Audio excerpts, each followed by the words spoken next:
So we're going to do like a State of the Union on all things AI. The exhausting, never-ending is AI a bubble? We'll go through that. The main focus today is to put AGI to bed. AGI is not real. AGI is fake. AGI is primarily a kind of psyop, not unlike COVID or the war on terror, that they were going to build, as I call it, the digital Yahweh. In the West Texas heat, they were just going to make so much compute. They were going to compute on the compute on the compute, like the compute to the 10th power, and that was going to become God. The book's over there. It's under my other shit. But remember Harari, the Israeli philosopher of all this, he calls this the data religion. I think it's fair to call it digital Yahweh. And, Tim Dillon called it, he said they're building a demon. So we're going to go through that and sort of like, where are we now? And at the end of it, you're going to hear about Bruno AI, and it's pretty good, people. That's pretty cool. I'm not going to take credit for it. Couple things.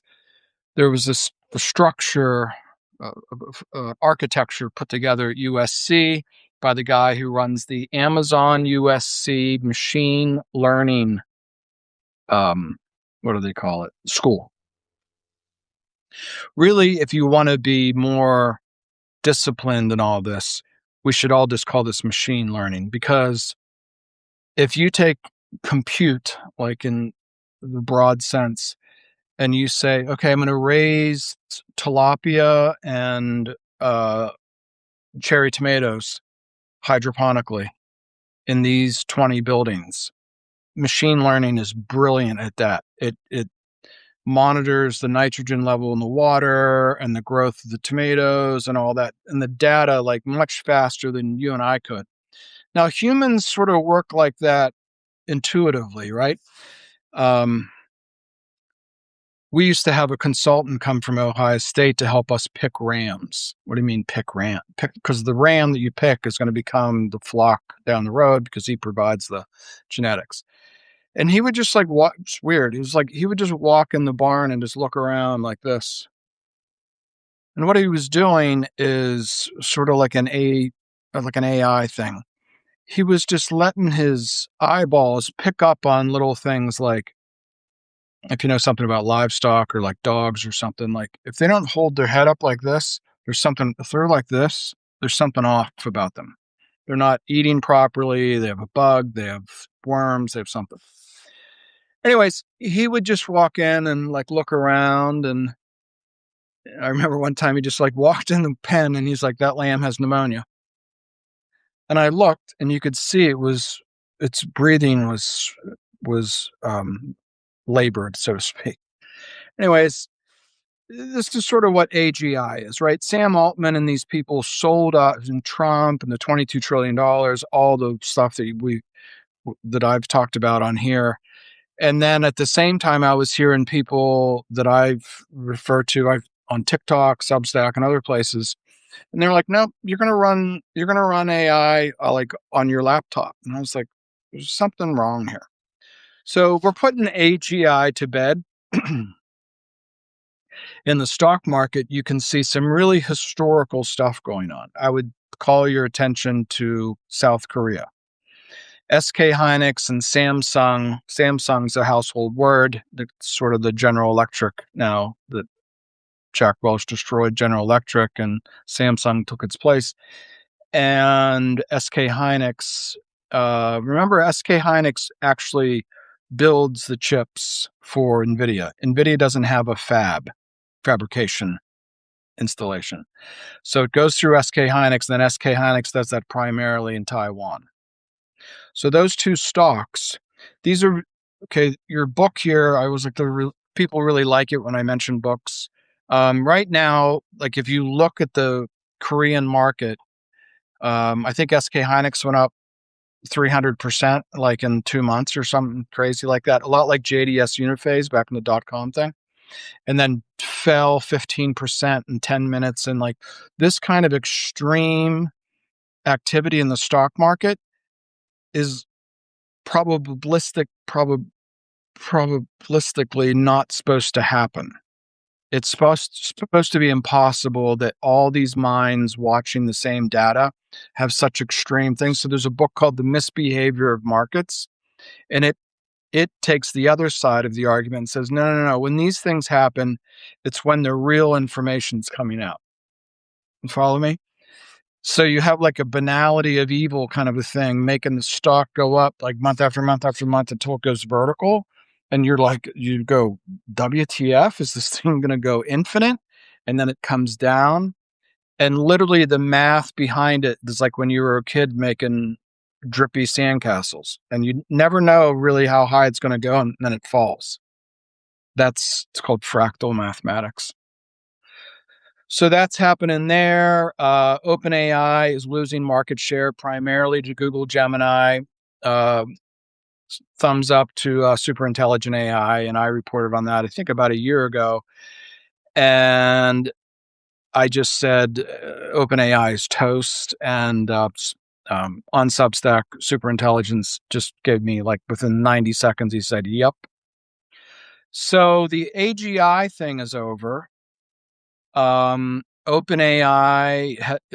Microsoft is distancing itself from OpenAI. It was sort of like its mother superior. It was like on life support.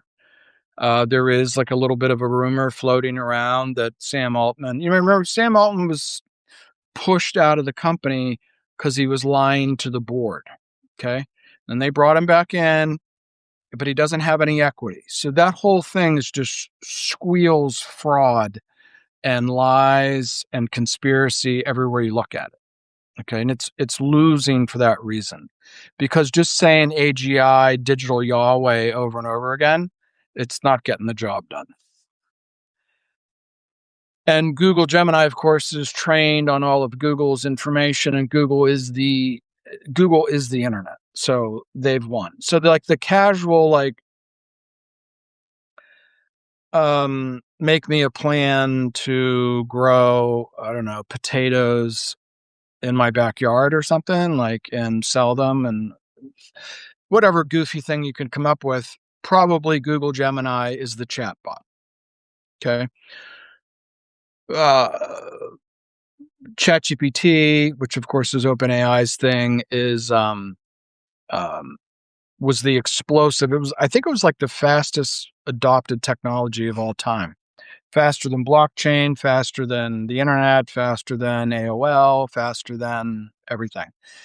And they've muffed it, because instead of creating something more like DeepSeek, they created digital Yahweh and have run out of money. Which brings us to Zitron, who's this guy who sort of took over the media there last week. And I don't have the exact numbers, but he's explaining that OpenAI is spending like $5 to get $1 of revenue. And that isn't like a thing that scales. The bigger you make it, the worse it gets. I think I posted this morning, right here in the Marcellus, which is Western PA and the surrounding area. The demand from the data centers in Virginia outside of Washington, D.C., because in America, AI is primarily used to kill people in the Middle East. The Pentagon, the kill chains.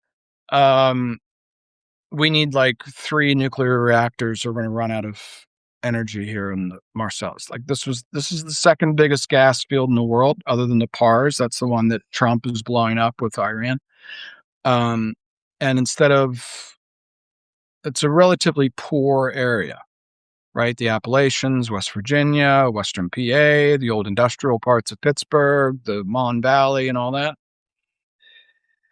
And so you have to, whenever you see all this stuff go on, ask yourself, like,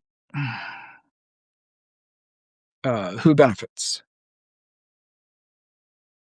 10 years ago, there was a big problem because there was so much natural gas that, what was the name of the company? Was it Range Resources? There was, gas, I think, was selling for below $2. It was like below the cost of production because there was so much of it. The supply and demand thing was so bad. So call me crazy, but I think like the Rothschilds or somebody like run everything, and they look at this and they don't want these energy prices. Like as they blow up the Persian Gulf, the prices of oil and gas are going to be elevated permanently. It's never going to go back to what it was. And then I think what they're doing is training the AI. That's why Trump is always back and forth. We're tomorrow morning, we're going to sign a MOU and this, that. It's not Trump, guys. It's AI. Right. So what they do is they like shock and all the thing, including us. And then here they're training the AI on like COVID, like what's happening over there. How does everybody react to it?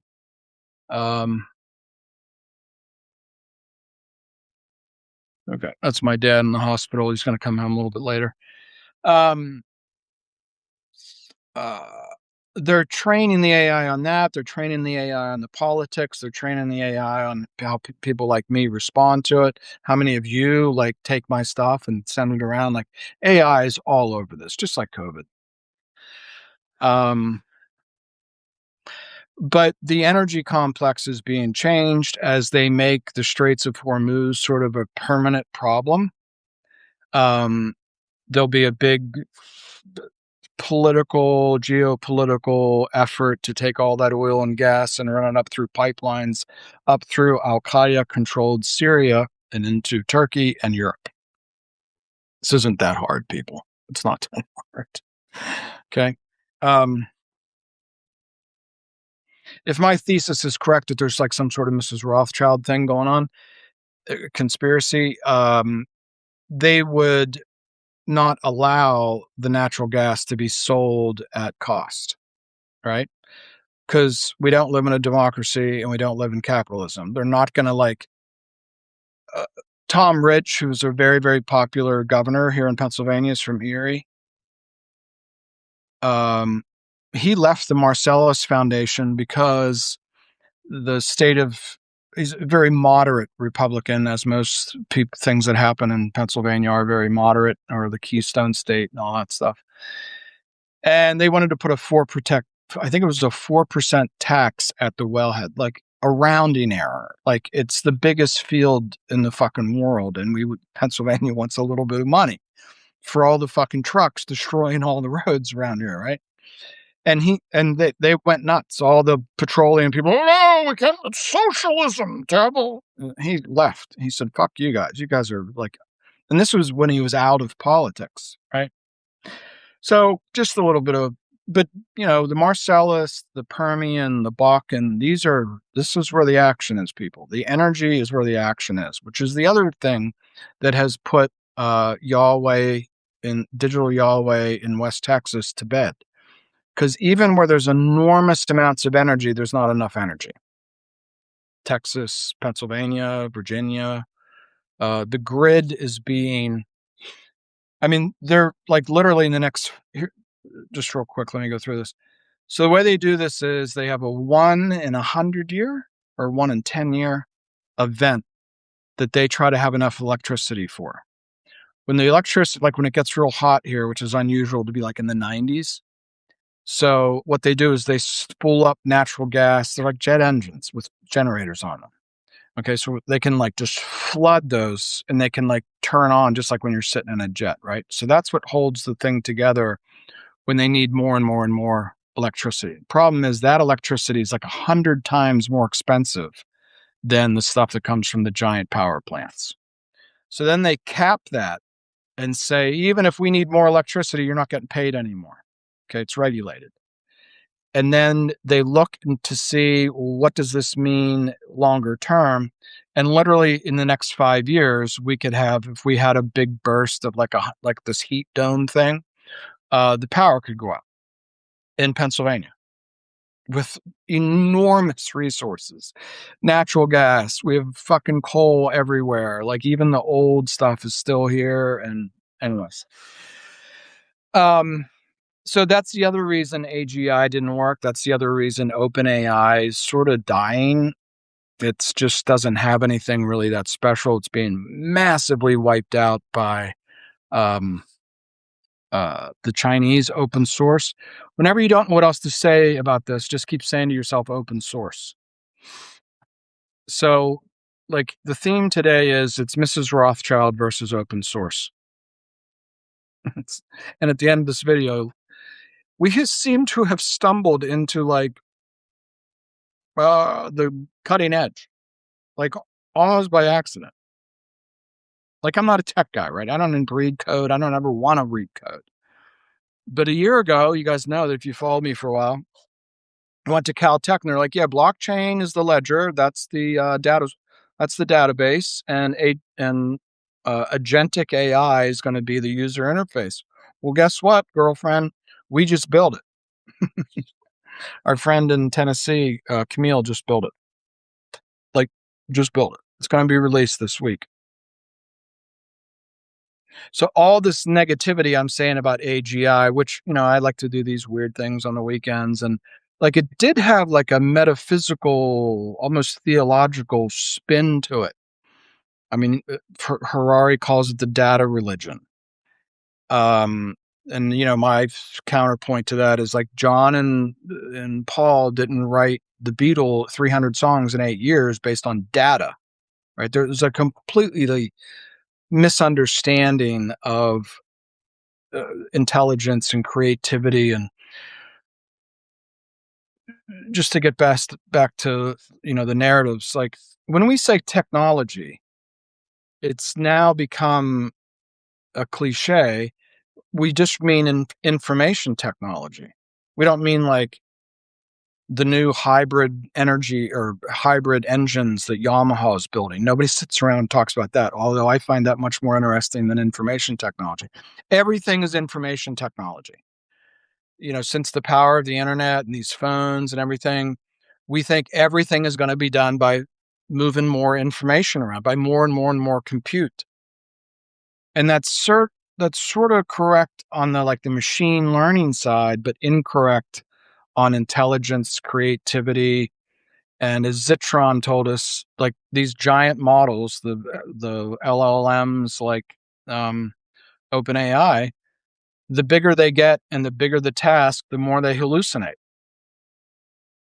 So back to my goofy thing about raising tilapia and cherry tomatoes, the machine isn't going to hallucinate on growing tomatoes. It's a very finite game. It's like chess, or really what we're doing, you'll hear here at the end, is we're building Fortnite for adults. Like a Fortnite. Have you ever seen kids play Fortnite?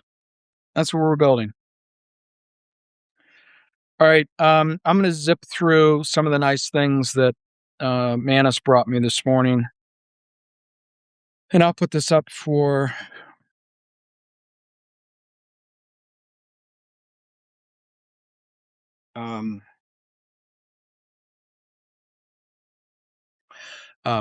subscribers. Okay, so there was something incubated out of USC and the Amazon machine learning lab or machine learning school. I forget the exact name, forgive me. But it's Amazon and USC. And the guy that's in charge of that is the co-founder of something called Chainopera.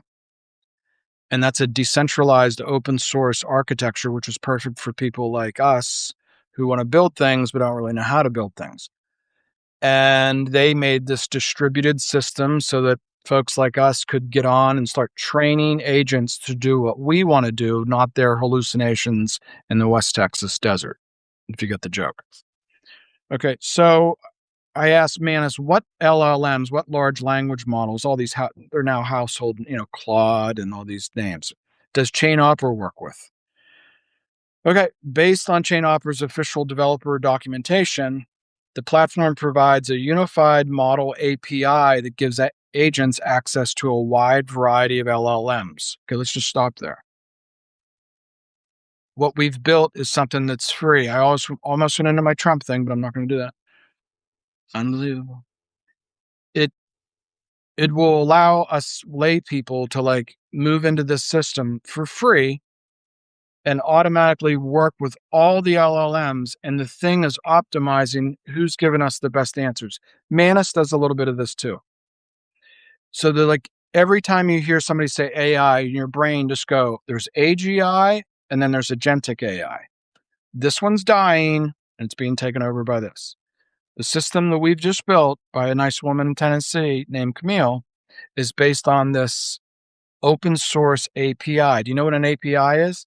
Like, you could get an API with your bank and say, hey, I want to clear thousands of transactions on credit cards, but I need to connect to your system. That's what an API is.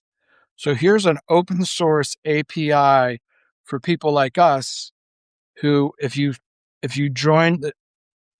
connect to Claude or OpenAI, you have to pay for the API. You see where I'm going with this? And this is why Alex Karp said big corporations don't want to do that. This was Alex Karp's moment of they know nothing, like James Cramer.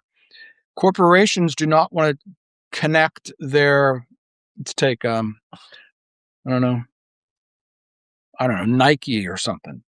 Well, if they connect their business model to OpenAI, there's nothing that says that OpenAI won't go start to build Nike. See where I'm going with this? So the AGI closed source models are sort of on their way out. And Alex Karp, this is the guy that runs Palantir, it's my reach for that. He called the CEO of NVIDIA and said, we're not working with these companies. We're going to build our own. Bruno, like almost like I fell on my face into this. Like, we're doing this, not because we know anything, because we don't know anything. And we just were like, how could it be that they're going to have that? I think it was Facebook was going to build the one that was like the size of southern Manhattan. And then at the same time, people are talking about AI in your backpack. So that's where we are. I'm repeating myself now, but the API is the big thing, people. This is what you'll come through our portal and you'll be like instantly connected to the biggest LLMs there are. For free, without any information, without your email address, without anything. Just plug and play.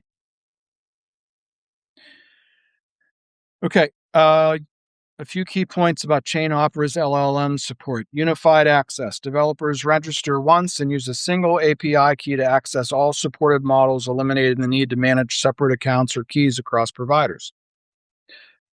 Now, to us lay people, we're like, oh, that's pretty cool. To real people in IT, this is huge. Capability coverage. The supported models span a range of use cases: text generation, reasoning, coding, vision, multimodal, multilingual. Chain Opera recommends choosing lighter mini models for cost efficiency and full LLMs for complex reasoning and creative tasks. Okay, there's the whole thing. We're not just going to build one big god who's going to run everything. Okay. The idea is much more human. This is the team human thing that super intelligent AI tried to explain to us. We don't need to build demons. If we're going to build an agent to grow tilapia and cherry tomatoes, we just want the agent to think about that. We don't want it to like go to Mars, right? And we want it to just sit there and like monitor the nitrogen in the water and the growth rate of this and the sunshine and the temperature of the air and the humidity, right? It's probably like 12 inputs. You could run that off your phone. You could run that. It's a very simple thing. Okay. DeepSeek integration. Chain Opera specifically announced full integration with DeepSeek models. This is what the CEO of fucking Microsoft is talking about, and we just did it for you guys. Think about this. Again, I'm not like down on the code figuring this shit out, right? You guys know me if you followed me for a while.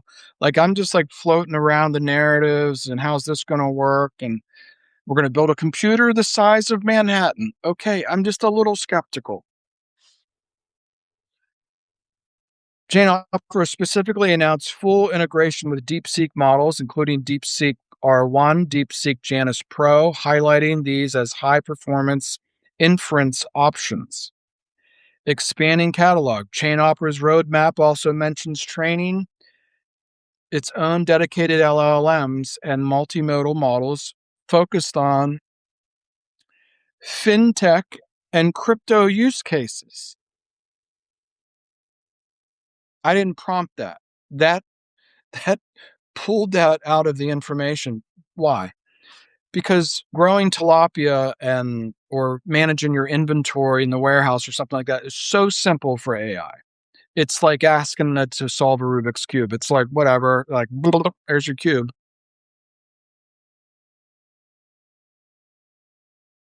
These bigger, what do I want to say here? Finance is the thing, and I think. Let me just digress for a minute. Let's just think through what's happening in finance. Okay, there's $20 trillion in ETFs. Who's managing those ETFs? Nobody. It almost sounds funny to talk like that. Why did SK Hynix go up 300% in a month or 2 months? Because nobody's managing the money.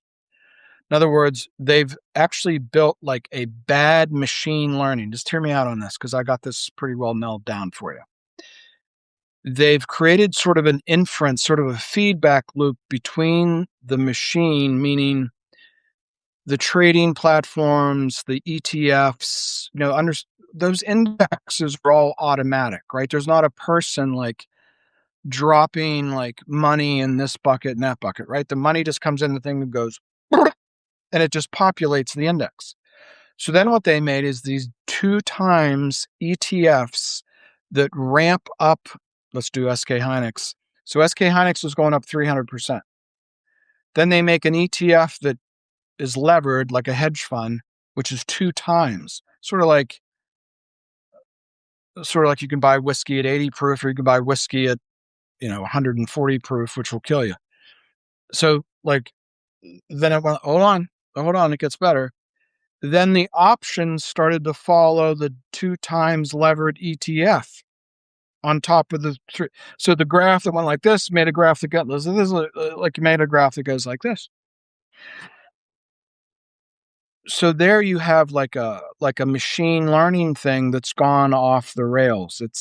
It's hallucinating. The stock market is hallucinating. It's like an AI hallucination. There's a famous book, I think it's called The Madness of Crowds or something like that. Like when you look back on it, like how do these things happen? Humans do this. Humans even do it without a computer, right?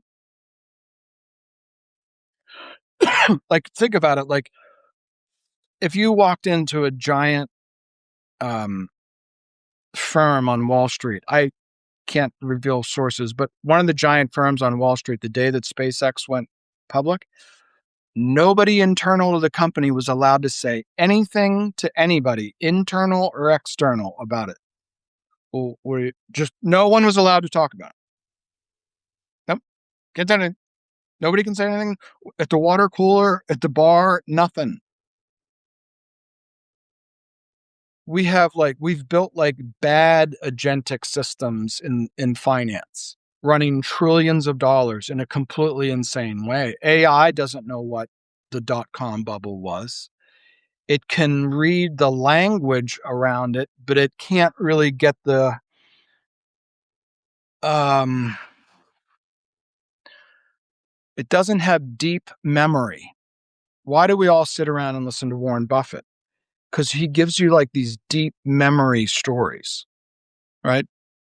On TikTok. There's a great, I think it's on Substack now, called Building Berkshire. What that really is this amazing memory bank of all their transactions and their thinking and even the mistakes that they made and everything. It's like deep, deep, deep memory. That's how humans work. The little machines are good at like the little cherry tomatoes. Humans are good at deep, deep, like this is why it's important that Iran is 4,000 years old. They're like, we've been here before. You're like 250 years old. We're like 2,500 years old. Let's see how that works out. So Yeah, I'm all over the place, but that's all right. That's why people like to listen to me. Um, American AI is losing in the commercial space and winning sort of in the kill chain space. I think when you look at the war with Iran, when you look at the war with Russia, it's clear the only way you can make sense of that is because they're not supposed to win. There's not supposed to be a conclusion to those conflicts. I really, in my heart of hearts, don't believe that the Vietnam War, I think the Vietnam War was a war just to make a war. There's just a lot of instances, like, just real quick, like, if you know something about, like, they made this massive incursion into Cambodia under Nixon. And Nixon said, all right, if we're going to have peace with honor, the first thing we're going to do is we're going to fucking attack. And this is what caused the Kent State thing, and people went nuts. He's broadening the war. Yeah, he was trying to deliver like a fatal blow, so he had more negotiation. And the people that were in that battle that went into Cambodia, they were told to stop. And they're like, well, like, we could win the war like in the next week. Nope, you have to go home now. That's what Iran is. That's what Russia is. They're just sitting there with the kill chain. I think they blew up some submarines with some drones last night, back and forth. By the end of it, 50% of the infrastructure for energy will be destroyed. Why? Because they need new infrastructure. Because Mrs. Rothschild doesn't want big tanks to put things on ships anymore. She wants it to go through pipelines through Al Qaeda controlled Syria. This isn't hard. Okay. Musical interlude? Uh, then I asked it to do. Now, the two people that made Chain Opera is one's Iranian and one's a Chinese national. That doesn't bother me at all. I'd rather do business with them than fucking Sam Altman, weirdo who's in court with his sexually abusing his sister. And there's a guy who worked for them that became dead. Tucker Carlson asked him about that. There's these weird sexual relationships with young men. Sam Altman's homosexual or bisexual, and he's just not a good dude. Fired, then brought back in. No real good leadership there. No real good um, I don't think he plays very well in the press. I think people are, because of social media, they can see through it. I think I listen to a lot of this Zitron guy. We do have this amazing thing called social media, alternative media outside of MSNBC and Fox News and CNBC and all that shit. And I think that's what's going on. You can get a guy on CNBC who's not from one of the big firms who can just blow everybody out of the water, and then you can go follow him on YouTube or in his podcast and so forth. And that's my theme to you for today. There's like the big corporations and Mrs. Rothschild, and then there's all this open source stuff. So remember, DeepSeek, mentioned by the CEO of Microsoft, the biggest software company. If you look at Microsoft's stock, it's not a good look. Oracle's going down like Conor McGregor. Sort of a has been, like should have stayed home. Oracle should have stayed home. They're just bleeding out. Debt, equity, cash flow, everything just bleeding out. Couldn't happen to a better guy, right? The guy that took over TikTok on behalf of Israel. Okay, so I asked Manus, I said, all right, give me like a deep dive, like, so I don't have to go search through the internet and find the announcements. Chain Opera formally announced full integration with DeepSeek models. Like, that's really a big deal. Via its official channels, coinciding with a milestone of its AI terminal app reaching 800,000 registered users. So the Bruno AI system is like 800,000 sounds like a lot, but of course there's like 1 billion people on OpenAI. So we're like at the cutting edge, like at the cutting edge. The integration was framed not merely as a feature addition, but as a strategic foundation for Chain Opera's broader vision of a decentralized, community-owned AI. Where have you ever heard that before?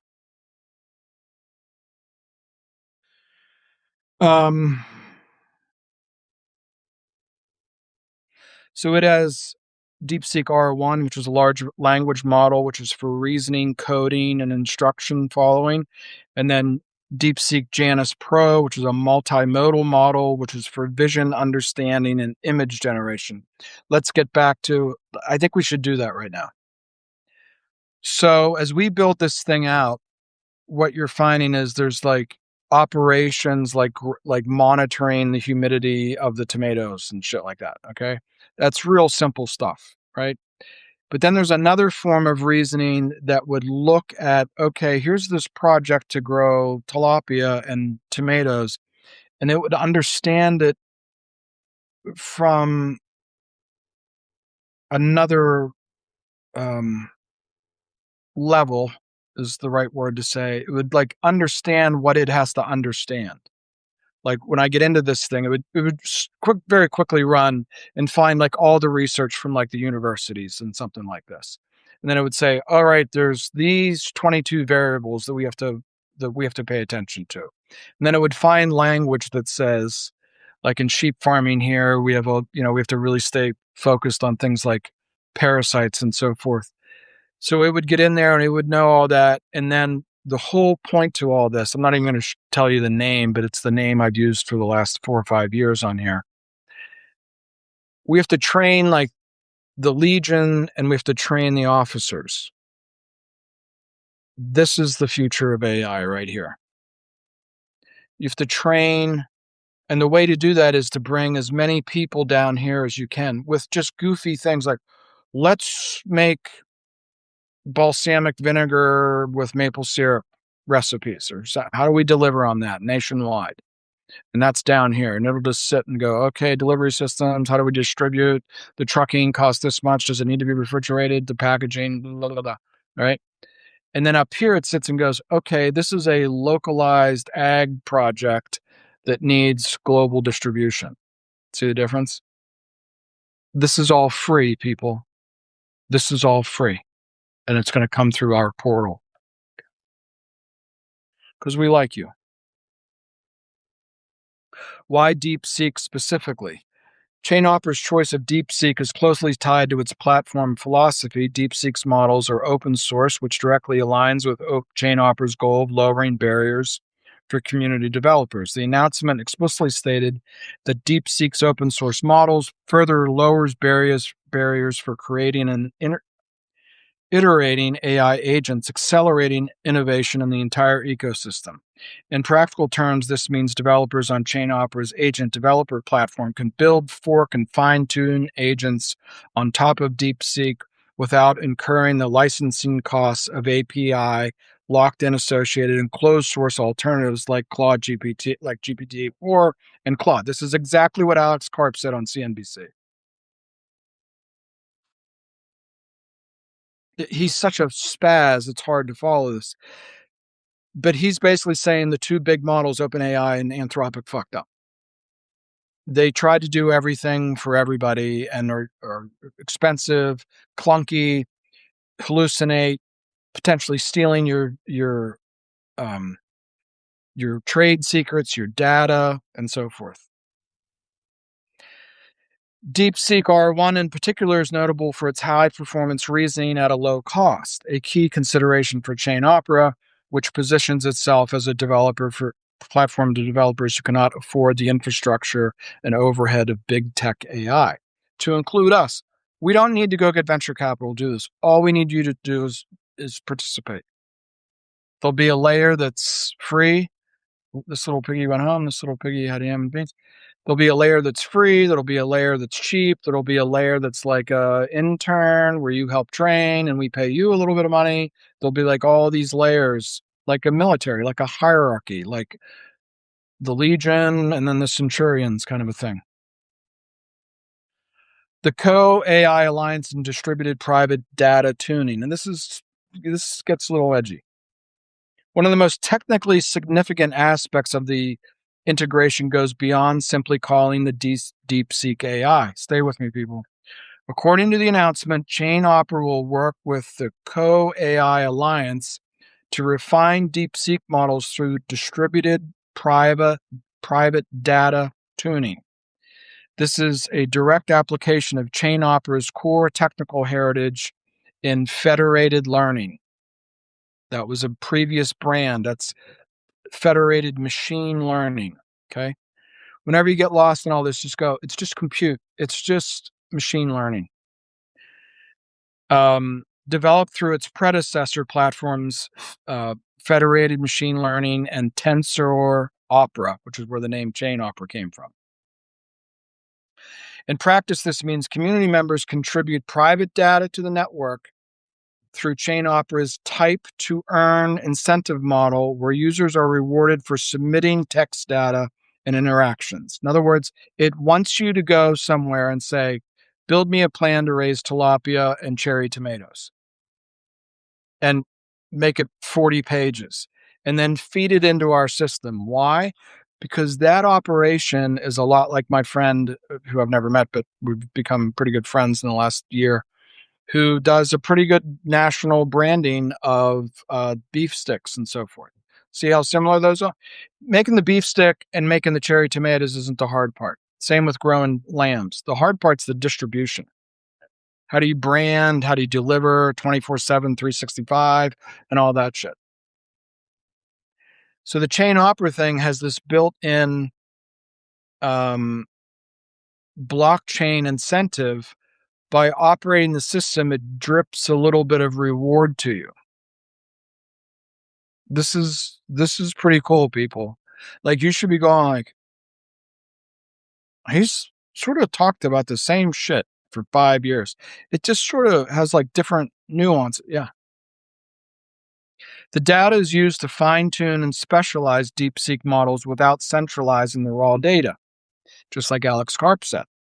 Keeping it local to contributors while aggregating only model parameters in line with federated learning principles. Okay. This is where the geeks earn their pay. In other words, they know how to do the machine learning thing, and the data, like, we don't have to own your data like Facebook. We need to train the agent to be able to go from, just like I just said, I know it's sort of hokey, but like, there's a local company here that makes balsamic vinegar and maple syrup, and it's a spectacular product. Beef sticks and cherry tomatoes. I know these are sort of silly, but the genius of this is all three projects are almost the same thing when it comes to machine learning. The result is a set of domain-specific personalized LLMs built on top of DeepSeek's open source foundation, tailored for use cases like Web3, DeFi, and crypto trading. We're not involved with crypto trading. If anybody ever comes on and tells you that, we're not. We don't want your money. We don't want to do that stuff. We don't even believe in it. We're deploying the blockchain, not trading. Having said that, I would say that Ethereum at 1700 is probably pretty interesting. This approach is architecturally distinct from simply integrating a third-party API. Chainopera is using DeepSeek as a base model layer upon which the community-trained variants are built and served. You can go, if you really want to do this, go watch the piece I did on Alex Karp from, I think, a Friday and a half, like not last Friday, but the Friday before. And he gives you the whole thing. Zitron gives you the whole thing. And this is all the problems that are brought up by Zitron and Alex Karp are right here. They built it wrong because they wanted to take over the world and build Yahweh. They wanted to build God. I have a book over there laying there called Building God. And they wanted to build God because Sam Altman is a fraudster, and because Silicon Valley doesn't really have any big trillion-dollar things, so let's just fake it. That was the plan. That's the plan of OpenAI. Let's just commit massive fraud. Let's have the President of the United States stand up in the Oval Office and say $22 trillion. It has no reference to anything, the $22 trillion. It's just I think I'm going to start doing this thing called the Great White Bubble. It's just the baby boomers needed some big bullshit thing to make everybody believe in the system again while they go start a war with Iran and escalate with this and move the pipelines and the oil and gas around. So they made this big hoopla. We're going to build, it's going to be as big as Manhattan and it's going to suck all the natural gas out of Texas. I mean, the whole thing was fucking crazy from day one. I mean, at one point they said like Sam Altman said in public, like, yo, yeah, we're gonna consume like half the energy in the United States. I mean, this is goofy, people. It's a great white bubble. It's 75-year-old men don't know any of this. They don't know what 22 trillion is or Sam Altman is or anything, but they just needed some white guy on the television to say, yeah, the NASDAQ is where it is and it's going to go up more and more and more. And Trump's going to go in and turn off U.S. aid or something, and the deficit's going to disappear. It was all bullshit. The whole thing of Trump is all this ain't reality TV. That might be my new Linda. Let me tell you something, Linda.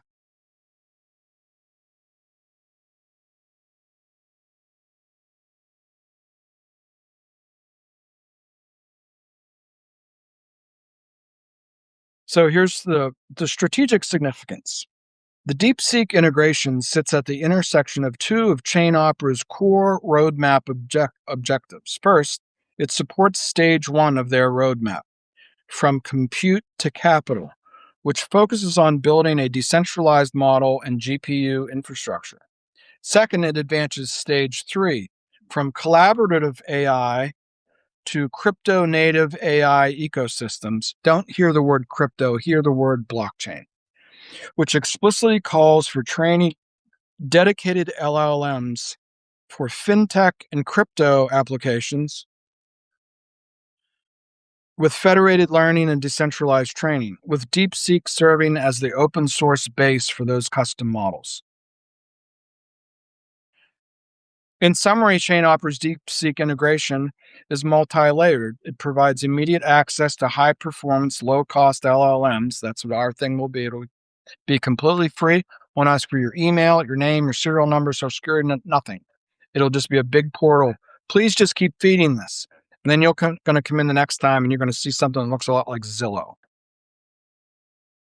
It'll be this hyper-local thing. Okay? Go find your favorite model. Go ask it whatever wacko thing. When I say wacko, I mean that respectively, but like, it may sound like, what do we do with like this dead mall or something that's like 1 million square feet and it's like, 1,000 acres of blacktop and shit like that? What are we going to do with all these dead data centers? What are we going to do with, I don't know, whatever you can come up with? I did one before I left California one morning over coffee, and I asked Manus to make a plan to work with Yamaha Corporation to build hybrid vehicles in Los Angeles and the opportunity zones.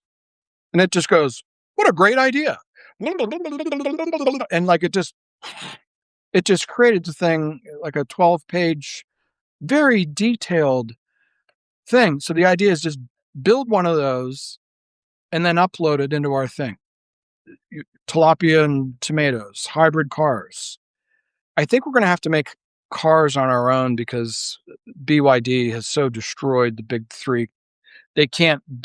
We need like a $10,000 car, and they can't build it because they'll go bankrupt building a $10,000. Ford Motor Company can't build a $10,000 car, but the economy needs that. The housing banking system can't build starter homes because everybody will go bankrupt. Trump came on the radio, television, said we can't let the price of houses go down because the banking sector would go bankrupt. And Mrs. Rothschild doesn't like that because she runs it. Trump works for Mrs. Rothschild. This isn't hard, people. In summary, Chain Opera's DeepSeek integration is multi-layered. It provides immediate access to high-performance, low-cost LLMs, multimodal capabilities for developers today, while simultaneously serving as the foundation for community trained, Domain specific. We have a website. We don't have an app yet. We're just going to do it it's on a website. AI models built through federated learning over time. We need legions, people. We need legions of people to make crazy, but when I say crazy, I mean seemingly impossible ideas. There's a dead Macy's in America like every 47 miles, right? What are we going to do with all the dead Macy's? Maybe we're going to bulldoze them. Maybe we're going to drove, like all these different. You could just go to a model and say, what are we going to do with all the dead Macy's? What are the use cases? What are this? Can we do climate control in there? Like whatever, and just keep it. And it loves these projects because they're very finite. It's just going to go, okay, here's what the average Macy's looks like. Here's the rental opportunities. And as I've told you, there's a company in New Jersey that has like 45 of these dead malls all over middle America. What are we going to do? Here's one I just stumbled into. It's always been in the back of my mind. I've made like 2 phone calls in my life to this effect, and people think I'm completely insane. But here in Somerset County, you can look on the map where Flight 93 went down is in this massive, massive coal stripped area where there's nothing for miles. You have to drive miles to go find where the plane went down. Wink, nod, wink, nod. What a coincidence that Flight 93 went down in the middle of nothing. Now, you can find the middle of nothing in the desert, but the East Coast and even here in the Appalachians, it's fairly densely populated. I would guess that where 93 went down, I'll bet is the biggest unpopulated area in the Appalachian Mountains. That's not true. That's not true. Not in the Appalachian Mountains, but close to Washington, D.C. It's literally on the map when you go there. And I'm not very far from it. I could drive to it right now. It's like today. I like to tell these stories because they're just, I don't know, bizarre. Sometimes I feel like I'm in the Truman Show. The day on 9/11, watching CNBC with my fellow brokers going, we're all sitting around going like, what the fuck is going on? And I said out loud, thank God we live in the country. We don't have to worry about things like this. And it immediately cut to the second plane going in, and across the bottom it scrolled.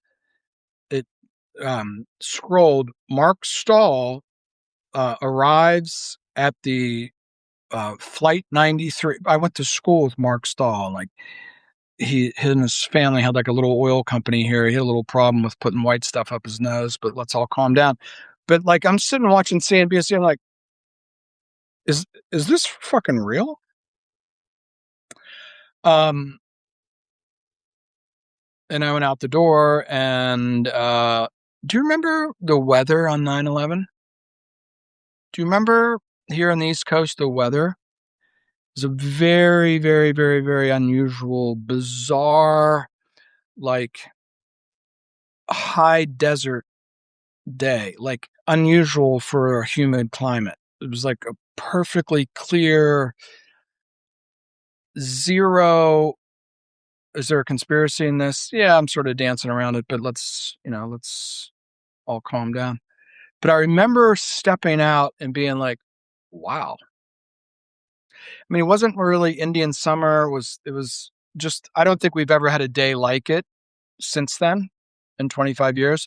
And as I walked out to get in my car and drive home, which would be up towards Johnstown, and Johnstown comes down to Ligonier, and then you go out Route 30, and that's where the Flight 93 thing is. If you go to the memorial, that's where it is today. And as I went to get in my car, there were 2 Humvees coming through town at like 70 miles an hour, like a rate of speed that a Humvee shouldn't be driving at all, let alone through a town. And I was like, something's like way off. There's a National Guard thingy up the road that John Martha put there. So, and my brother-in-law was the first officer on the scene. Speaking of things that are weird, so Lindsey Graham passed away suddenly from a sudden illness. Then it was an aorta. In the English-speaking world, like, we don't really call, like, heart attacks and strokes and aorta explosions an illness. So something's off about that. Two, like, doesn't the hospital just release, like, public information about the death of a senator? The senator passed away at 9:02 of, from a massive heart attack or something like that. Like, this shouldn't be complicated. And then now you know that it's a conspiracy because um, the FBI is involved, and they're working with local authorities. I mean, what the fuck local authority do you need? There's a doctor who signs off on the death certificate, right? Dr. Amalia, how did he die? Well, his aorta exploded and he's now dead. No, they're down, like, working with local authorities on this. Let me tell you what that really means, Linda. They're down there having everybody sign NDAs. And that's exactly what they did here on 9/11. They just NDA everybody. Right? You say a fucking word to anybody, you're interfering with a federal investigation, you go to jail. That's how that works. Thanks, Jackie. Trance, you're joining us late, but that's all right. This will be posted. So I posted, tongue in cheek, that Putin likes James Bond movies, and maybe that's why Lindsey Graham didn't make it home. Just to do the logistics for you, he flew to Poland, and then the train in is 12 hours or 12 or 15 hours in and 12 or 15 hours out. And then so he's in. I think he called Trump from Kiev, and the next morning he's announced dead. Well, he's not home yet. He's not even on an airplane. Okay, so there's that. Then Lily 357, which is somebody you should follow because she's like the real deal. I always like to give you my sources so you can, I'm not just like sitting around like drinking bourbon, like fantasizing about things. I'm trying to bring you the best sources, including Chain Opera, which is now like, we're going to crush it, people. We're going to crush it. Lily 357, and she was nice enough to send something to me. That's what's really fun. Like, this woman's in Serbia, and I make some nice comments about her work, and I go, could you give me a little something on that? She sends me this thing back. Most likely he was killed by the Ukrainian mob. And when you hear Ukrainian mob, you should think it's actually a Jewish mafia that runs Zelensky. This isn't hard. Okay, it's a very, very... Ukraine's probably one of the most corrupt countries in the world because of this. I've known about this for a long time, since the Maidan thing and the whole thing. Like, we all know that, Zelensky's a dancer. He's like, I don't know, it's like fucking Justin Bieber or something.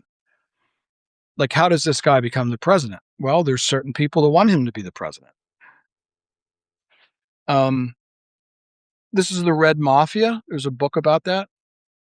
Putin has been fighting the Red Mafia at home and abroad since he took control of things. If you've never heard this from me before, the day the oligarchs that ran Russia were all the Red Mafia. They're basically like Jewish gangsters and people who had garnered control of massive assets of industrial and oil companies and everything, right? So there was like 12 of these. They called them the oligarchs. They were primarily Jewish. Don't get all bogged down in that. That's just the way it is.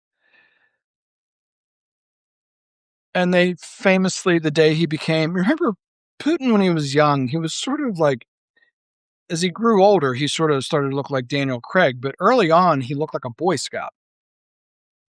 And they turned to him and said, Mr. Putin, President, this is what we need you to do. And he looked right back with that like deadpan face and said, this is what Russia needs you to do. So Vicki Noland and the usual suspects, the fiends that run the Western world, they made this thing, and then they had Anthony Blinken directly connected to Epstein. So the Red Mafia, we don't call it the Red Mafia in the United States. We call it the Epsteiners. It's the same thing. Now, it's the same thing in like a complicated way. Like, it's far away, but the underground movement of money, political control, sex. I mean, I think my big thing that I've done in the last 5 years is come up with this thing called sex and conspiracy. Um,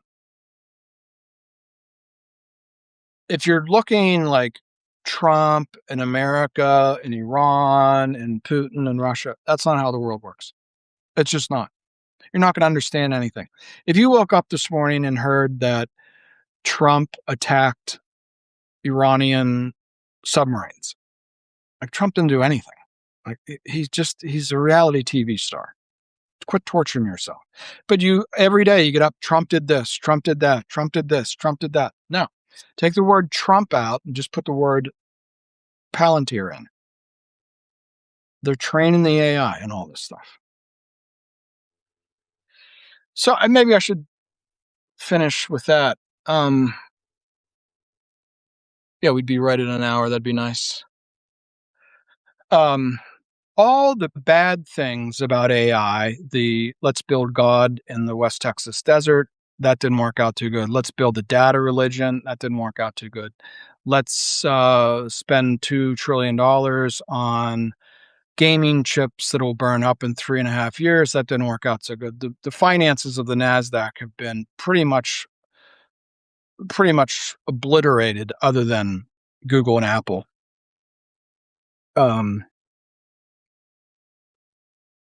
OpenAI is giving up market share primarily to Google Gemini. And they're going to win. Superintelligent explained that to us a year ago. So no reason to torture yourself over that. And then Apple announced that they're going to use Google Gemini, and 10 days before, magically, our friends in Omaha made a big investment in Google. Like, it's not that hard, people. All this fits together. I'm not saying that they did anything bad. I'm just saying that, it's getting silly now. Is AI a bubble? That's really not the right question.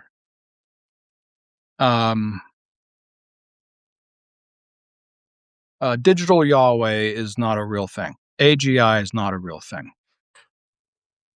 So let's have a little musical outtake.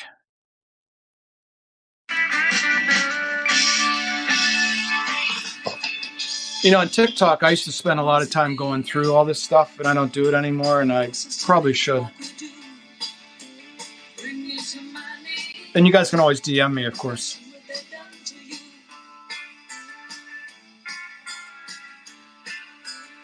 So why the Red Mafia?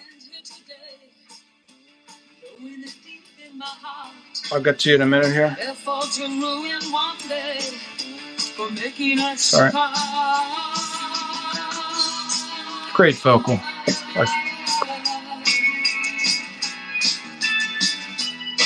I found a picture of you.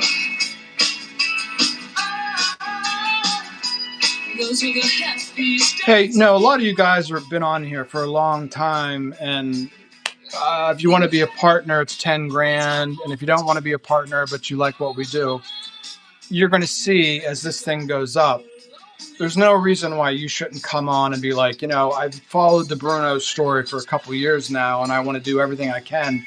I can't write you a check for 10 grand, but how do I help? How do I participate? And you'll see, I think, by the end of the month, that those of you who understand all this, you're going to have, like, in the things that I just read through, what did they say, from something to capital? Like, there's an opportunity for, I'm not even asking for an investment. I'm just saying the real investment here is, in my business, we call this in kind. It means, thank you for these.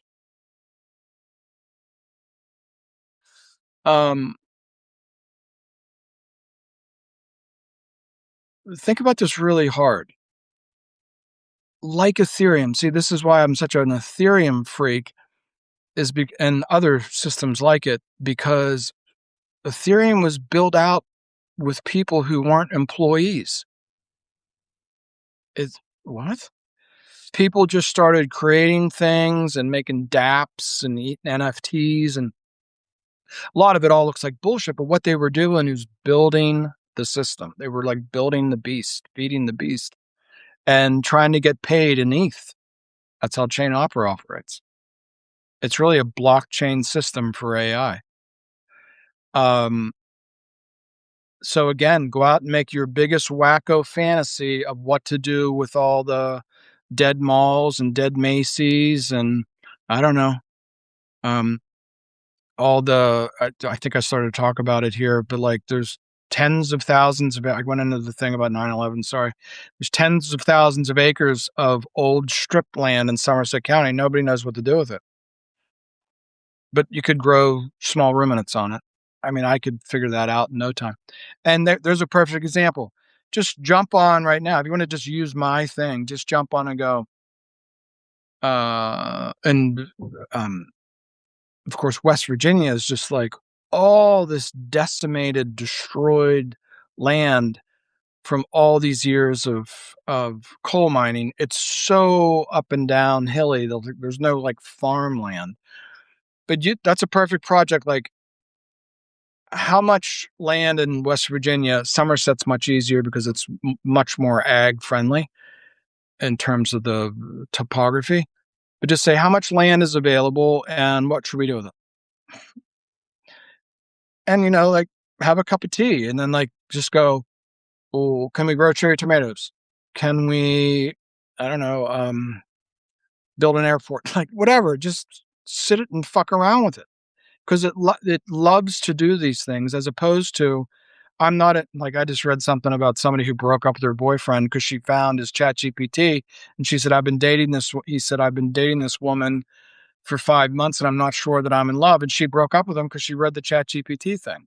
Like that's not a good use of a large language model because that kind of human interaction, it's just toying with the language. It doesn't understand you. It doesn't understand her. It doesn't understand your background and all that stuff. So just make these big projects, download them onto your computer, and this week we'll give you the URL. It's not an app. It'll eventually be an app. That's not hard anymore. So we're just working with a website. And just make your big fantasy project, right? Here's one. There's 30,000 acres of corn that's not quite the size of Iowa, but close, that goes into our gas tanks. That's insane. That's humans gone the wrong way. It's lazy because we won't go and build real infrastructure or build vehicles that get 80 miles to the gallon, which we can. So instead, we just like grow all on the best soil in the world. We grow all this corn. There's a little bit of positive return on energy for energy, but it's really lazy, in my opinion. Not to mention 30,000 acres. Did I say 30,000? No, 30 million acres of corn go into our gas tanks. That's about the size of Iowa. That's because we're fucked up. We're a fucked up country. We really are. We don't know how to, and it's not going to get less fucked up in Washington, D.C. It's just not, we're going to have to do this ourselves. So pick your favorite project, save the world. How do we get 30 million acres of corn put back onto, grazing ruminants would be my obvious thing. Imagine 30 million acres, no glyphosate. 30 million acres, really, you don't need to use artificial fertilizers if you don't have to. Not that they're so destructive, but 30 million acres of the return of the prairie. 30 million acres that goes back to like Dances with Wolves. I mean, it's very doable, right? You could go scream at your local congressman or senator, and you might as well scream into the sky. It's never going to do anything. Those people are all controlled. They're just reality TV stars. They do whatever Mrs. Rothschild tells them. Oh, by the way, the Israelis are now going to operate at the state level. Total violation of the Constitution, but that's for another day. The battles between the closed systems and the open systems.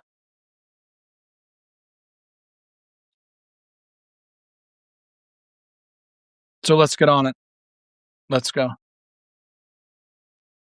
You don't have to pay us anything. You don't have to do anything. Just go make your project, download it. I think I have one still in my Manus feed that's 50 pages.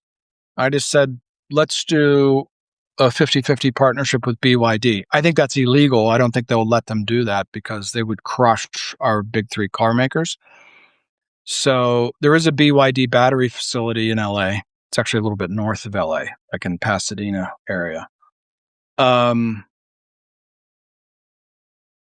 just take that and feed it. And this is the things I've read to you. We're training the AI to be like, okay, it probably is asking itself questions like, all right, what are the parameters of building hybrid cars? Like it's a big, very, the BYD facility in China is the size of San Francisco. One factory is the size of like our 6th largest city. Take that in. It's like a giant tilapia and cherry tomato thing.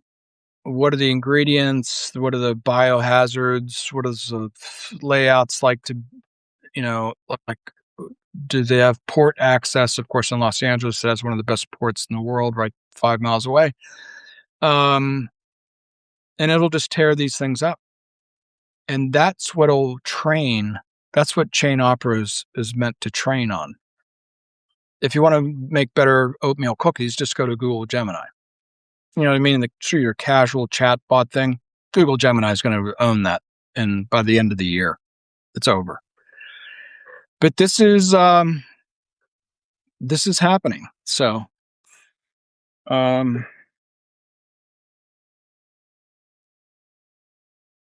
should also know that there's a free, I think there's a lot of 20-somethings out there that are a little bit, and we want them to work with our project. But in the meantime, there's a free class from MIT called How to AI Anything. It sounds like what I just explained to you for the last hour. How do you put AI to like real practical applications? Let's all stop with the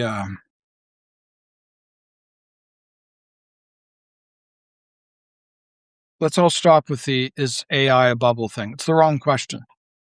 It's like sitting around in 2000 asking yourself, is the internet a bubble? You're sort of on the right track, but you're sort of missing how these things shake out. So get some AI, get some projects going, get fired up. This is all free. As we scale, we'll start to carry the burden of some things will have to be paid for. If you've ever had an interest in being a partner right now, I don't do this very often. You guys know this. I don't say, if you like the content, what are they? Everybody says the same thing. Like and subscribe. I never do that. To me, that's like, I invite you over to my house, for dinner and cocktails. And I say, could you bring the cocktails? Like that's not what we do here. But I will say now is the time that we need to fill the coffers, because I think we can blow this up. I think we can start building legions, which I think of that as like 5,000 people at a time. I built 127,000 followers on TikTok. So like thinking about getting 5,000 new followers, I've done that in the past. I've done it in one night. I did, if you guys remember, I did 85,000 and they took me down because I tweaked the nose of Jonathan Greenblatt. They're now operating at the state level because things are getting touch and go. And then it took me a little over a year to go from, I had a backup channel with 2,200 people on it, went to 127,000. And then when Larry Ellison took over, you had to do this thing where you had to re-sign up. It was going to take a picture of your face and your thing. And it was going to like completely, everybody already knows like who you are, but it was going to take it to the next level where they're like, the AI is like going to follow me personally, like throughout my life, which is already happening, right? I mean, this Apple has the Israeli technology on. It's watching my face. Every time I pull it up all day, I answer the phone, I answer a text, I look at bad website, whatever, it's all there, right? And that's just the reality of it. And, you know, uh, John Fetterman isn't going to make this go away, if you get the joke.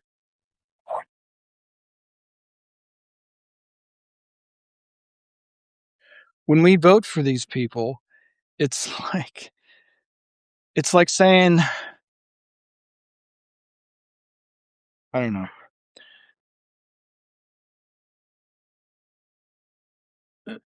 It sort of just like encourages them.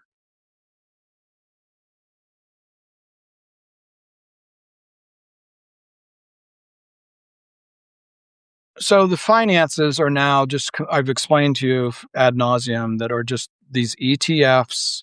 There's nobody home. There's nobody managing the money. There's nobody allocating capital. This is why we just fucked this whole thing up with AI. Trillions and trillions and trillions of dollars lost. Now, the people who are really in charge, they wanted all this to happen so they could continue to grow. Look, people, the AI that you're playing with now was developed 15 years ago by people we don't know or can name. DARPA or some shit. Okay. You're just like, we're just like playing with the very tippy top of it. When you get on ChatGPT and say, I want to turn Macy's into tilapia and tomato farms, you're using like a, a, a grain of sand of the firepower of AI proper.